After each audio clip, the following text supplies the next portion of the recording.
Okay, so this is report or case 672, and beware of the virgin tooth that is hurting the patient. This patient came in, one of my last patients of the day, was having a lot of pain.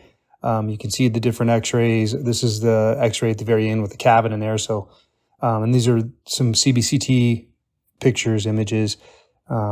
Patient was in a lot of pain, percussion 3+, bite 3+, no response. The tooth was necrotic. And I put hopeless later on because we extracted it, but uh, a little bit of a thickening, PDL thickened, possibly slight radiolucency on the mesial root. I ended up shaping to the Wave 1 Gold primary, which is a 25 tip, 1 millimeter short of working length. I used Triton for irrigation as I shaped, and then I used Gentle Wave, the clean flow handpiece, and I bonded the crown, I bonded it to the tooth, and I still had trouble with the clean flow for whatever reason. I usually don't when I off and on when I use Gentle Wave, but you can see the cracks, the different cracks, mainly the distal marginal ridge fracture that kind of went down into the distal canal, and then there's a crack line that went across the floor, mesial to distal. And here's just kind of showing proof that I use clean flow and Gentle Wave, bonding the platform. So here's the platform. I had to use three platforms. So it was kind of annoying.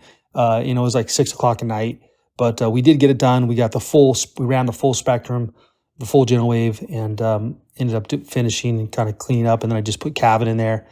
Patient had the tooth extracted 2 days later by his general dentist, immediately put it into the formalin bottle. I sectioned the crown and then sent it to Gary for review. So we got the tooth from Reid in formalin. We're going to do an analysis on the distal root first because the mesial root had the root tip fractured off. I did get some imaging on the mesial root, but let's do the easiest root first. So the distal root was completely intact, and we did a sagittal split on both roots, which is our method. This was the fracture on the mesial root tip, and we're actually able to section that and get some good pictures of it, which I'll cover in the second part of this tutorial. Looking at the fracture, you can see the fracture on the distal part of the root that appeared to end right at the level of the canal orifice, so I do not believe the root was fractured. And these are the splits of the sagittal splits that we used. So we got two halves to the distal root. This is what they look like hydrated. And in one of the sections, there was quite a bit of pulp tissue.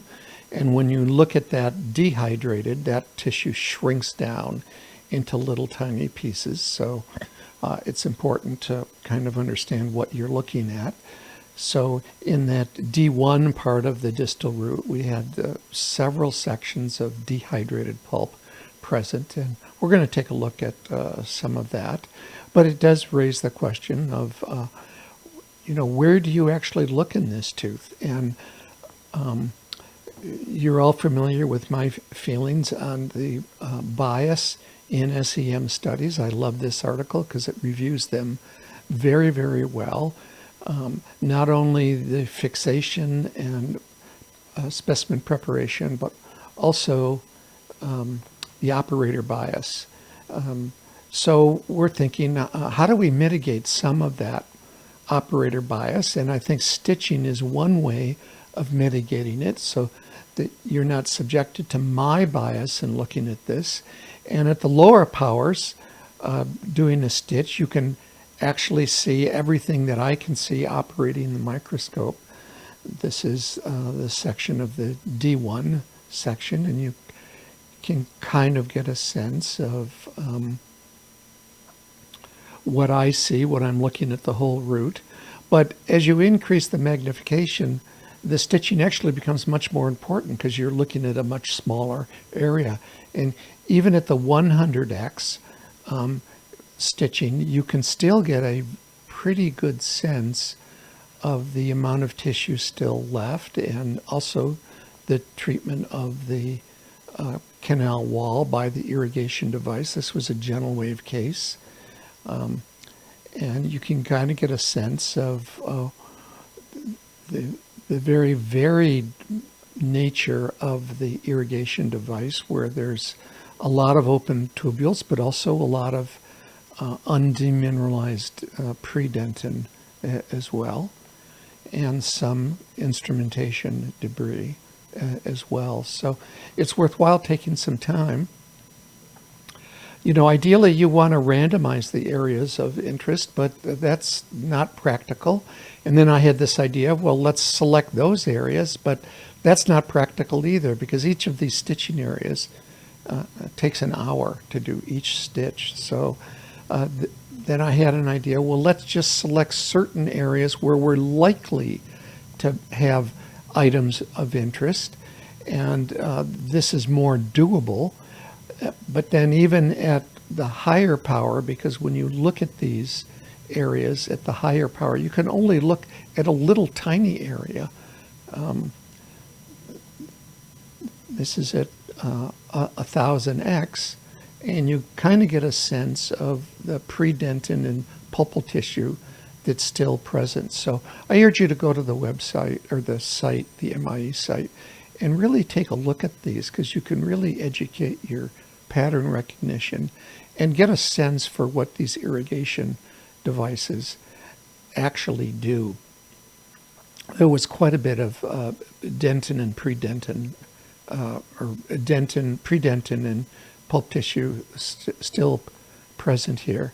And at 5000x, which is where you really want to look if you're looking for microorganisms, the area that you can look at is so small, so the danger of operator bias goes up even more as you're at these much higher magnifications. Here you get a sense at 5000x of the pulpal tissue still present. This is pulpal tissue just above the predentin. And as you zoom into these areas, you get a sense for how much tissue is actually there. So the effect of the device is not uniform. In areas, there are certain areas where the dentin is very, very clean and looks like the promotional material, and other areas where there's quite a bit of pulpal tissue still present. In the D2, the second half of the distal root, we selected 3 areas that we thought would be likely to provide items of interest. If you look at area number 9, where you can see I've stained the tissue there a little, so you can see some pulpal tissue. And because the stitching has to be done horizontally, I turned these areas horizontally, because the stitching is much, much easier doing it horizontally instead of vertically. And when you go in and look at this area, which is a little more coronal, you get a much better sense that the effect of the device is much better coronally than it is apically.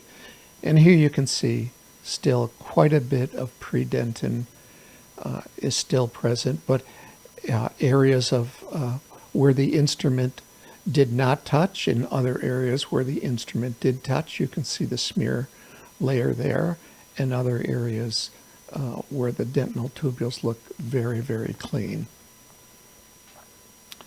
And those are areas actually where the instrument did not contact the wall, or the effect of the device was to remove all of the predentin and demineralize it completely.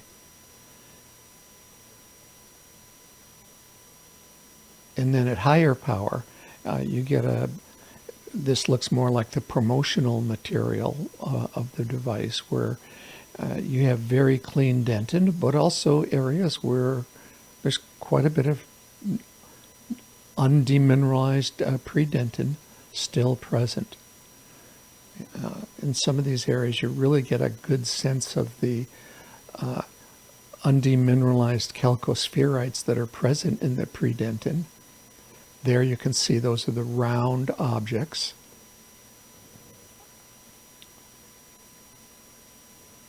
And there you can see where I've outlined where it looks like maybe there's some tissue. So looking at this at 1,000 stitched, you get a sense for what the device is actually capable of doing. And here you can see there's still quite a bit of mineralized predentin still present, and other areas where it has very, very clean dentinal tubules. And here you can see the calcospheroids that have not been demineralized as part of the mineralized predentin. So all in all, it's a very interesting exercise to try to mitigate the effect of operator bias. Here you can see the partially demineralized calcospheroids of the predentin. So then let's look at the area 7, the apical area in D. So this is the area of interest, area 7, and we're going to do a horizontal stitch there and kind of look at the area where there's some pulp tissue still left, but also some naked dentinal wall near the terminus of the root. So you have some, don't know if it's pulpal tissue or instrumentation debris. It's hard to say, but we're going to do 500, 1500, and 3500 stitched in that area and see what we can see. So it looks like there's some resorption going on down near the terminus, as well as some pulpal tissue. And not very many dentinal tubules. You can see some demineralization of the predentin going on, as well as some coagulated red blood cells. And there it is at 1500x, and you can get a sense of how clean it is. Some of this may be sectioning debris as well. It's hard to tell.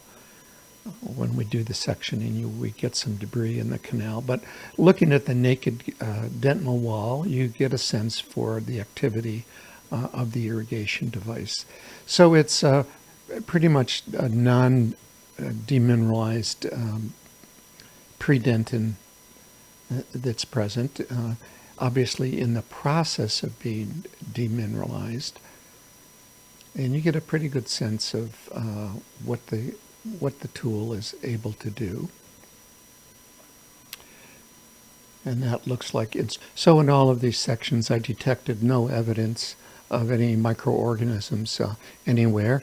So I don't know if there were microorganisms present or not, but that's the report on the distal root. And if there's interest, I'll make a report on the mesial root as well. So I'm looking forward to any comments you may have.